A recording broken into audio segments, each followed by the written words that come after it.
خبروں کے سلسلے کو آگے بڑھائیں۔ آپ کو بتائیں معاون خصوصی برائے اطلاعات و نشریات فردوس ہاشمی کاوان کی جانب سے لیفٹیننٹ ارسلان عالم شہید کے گھر آمد ہوئی۔ فردوس ہاشمی کاوان نے شہید کے بلندی درجات کے لیے دعا کی۔ ہمارے جوانوں نے امن کے لیے اپنی جانوں کے نذرانے پیش کیے ہیں۔ سمیر حسین سمیر کی رپورٹ دیکھیے۔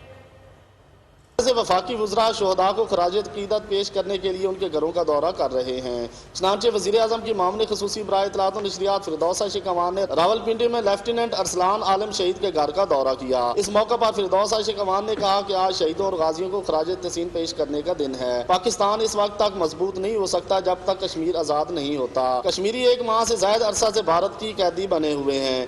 وزیر اعظم اور افواج پاکستان دنیا کو پیغام دے رہے ہیں کہ مسئلہ کشمیر کے حل سے ہی خطے میں امن ہوگا۔ جب تک ظلم کی سیاہ رات ختم نہیں ہوتی، پاکستان کی حکومت، عوام اور فوج کشمیریوں کے ساتھ ہیں۔ شہیدوں کی ماؤں، بہنوں اور بیٹیوں کے حوصلے اور عزم بلند ہیں۔ اس موقع پر ارسلان شہید کے والد اور ہمشیرہ بھی ساتھ تھی۔ شہیدوں کے خاندانوں کے جذبات قابل دید ہیں۔ ہمیں ان پر فخر ہے۔ جب تک وطن کے لیے یہ جذبات قائم ہیں، ہمارا کوئی کچھ نہیں بگاڑ سکتا۔ ضمیر حسین ضمیر، چینل 5، اسلام آباد۔